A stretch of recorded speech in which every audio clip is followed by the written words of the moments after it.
Indian సినిమాపై megastar Chiranjeevi చెరగని ముద్ర వేశారు. టాలీవుడ్ అగ్ర హీరోగా దశాబ్దాల పాటు కొనసాగారు.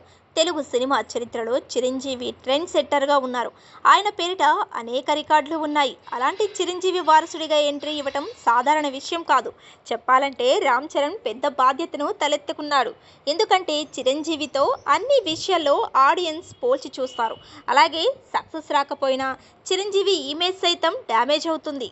అప్పట్లో స్టార్ దర్శకుడిగా వెలిగిపోతున్న పూరి జగన్నాథ్కి రామ్ చరణ్ని హీరోగా పరిచయం చేసే బాధ్యత చిరంజీవి అప్పగించారు. చిరుత టైటిల్తో తెరకెక్కిన రామ్ చరణ్ మొదటి చిత్రం 2007లో విడుదలైంది.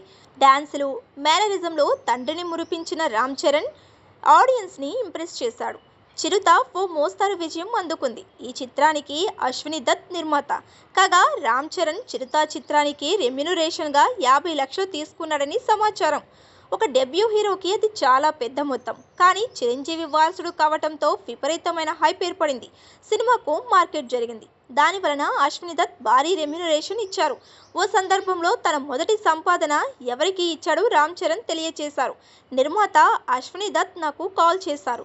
నీ రెమ్యునరేషన్కి సంబంధించిన చెక్ ఇవ్వాలి, ఇంటికి వస్తున్నాను అన్నారు. సరే సార్, నేను పైనే ఉంటాను, కిందికి రాను, అమ్మకు ఆ చెక్ ఇచ్చేయండి అన్నాను అని రామ్ చరణ్ చెప్పుకొచ్చాడు. కాబట్టి రామ్ చరణ్ తన ఫస్ట్ రెమ్యునరేషన్ తల్లి సురేఖకు ఇచ్చాడనమాట. ఇక రామ్ చరణ్ ప్రస్తుత చిత్రాల విషయానికి వస్తే గేమ్ చేంజర్ నిరాశపరిచింది. ఆశించిన స్థాయిలో ఆడలేదు.